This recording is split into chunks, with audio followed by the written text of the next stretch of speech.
Et la Bible nous dit clairement que lorsque nous voyons toutes ces choses, toutes ces guerres qui se passent dans le monde, nous devons savoir que la venue de Christ est proche. Donc en même temps, je vais appeler à tous les enfants de Dieu, à ceux qui ne connaissent même pas encore Dieu, que c'est très important de donner vos vies à Dieu pour ceux qui ne l'ont pas encore reçu et pour ceux qui le connaissent, de marcher avec lui de façon intime. Parce que tous ces signes prouvent que notre Seigneur revient bientôt. Et lorsqu'il revient, il faut qu'il nous trouve prêts à l'accueillir. Parce que ceux qui ne seront pas prêts ne seront pas enlevés. La Bible nous parle des 10 vierges. Toutes les 10 étaient vierges, mais il n'y avait que 5 qui étaient prêtes pour recevoir le maître. Il y avait 5 autres qui n'étaient pas prêtes. Et au moment où il est venu, les 5 qui n'étaient pas prêtes étaient allés acheter de l'huile pour les lampes. Et lorsqu'ils sont revenus, il était déjà entré et la porte était fermée. C'est très important de s'apprêter pour recevoir notre Seigneur qui revient bientôt. Et même cette nuit, le Seigneur me disait, repentez-vous car je reviens bientôt. Et lorsqu'il me parlait, j'ai eu une vision dans laquelle il y avait 2 groupes de personnes.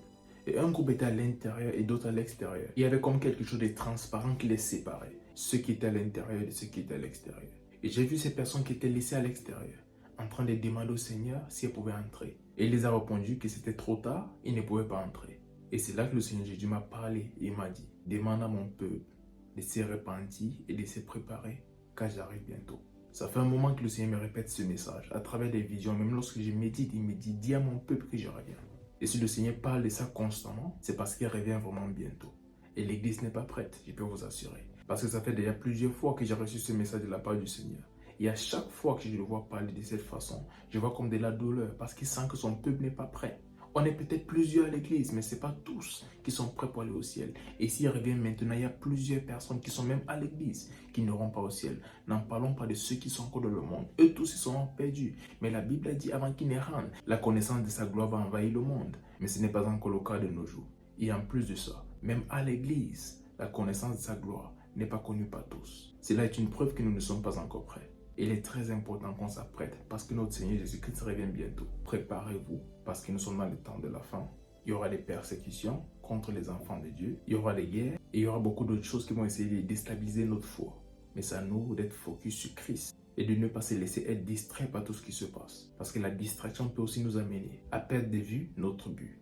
Et si cela se fait, tout ce chemin que nous aurons parcouru jusqu'ici sera en vain.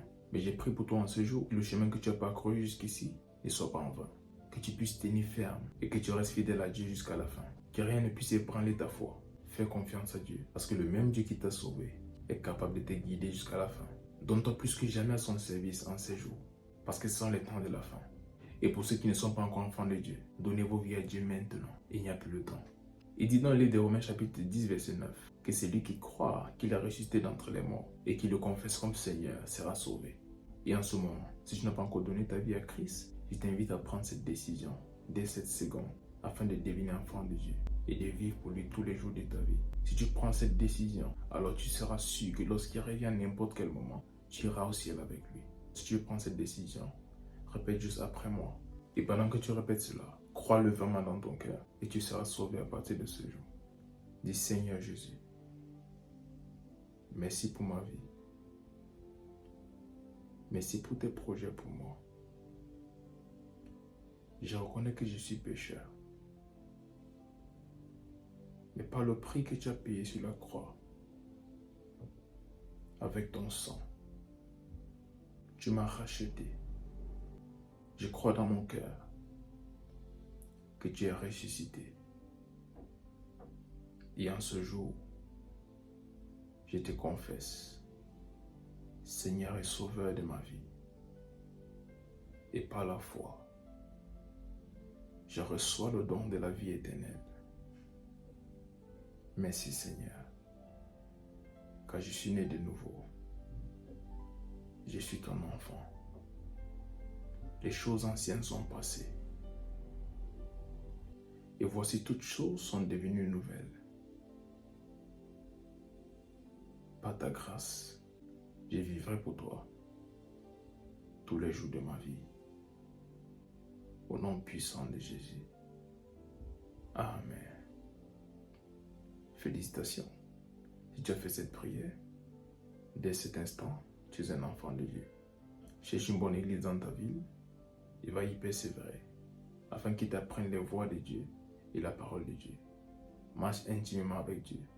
À partir de ce jour, prends du temps quotidiennement pour lire ta Bible et pour prier. Et je prie que le Seigneur te fortifie même dans ta marche avec lui, et que son Saint-Esprit t'habite et qu'il te guide, qu'il te remplisse et qu'il t'aide à accomplir la volonté de Dieu pour ta vie. Et surtout qu'il t'aide à demeurer ferme jusqu'au dernier jour, lorsque le Seigneur Jésus-Christ va revenir pour prendre les siens.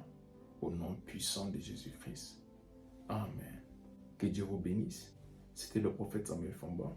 Shalom.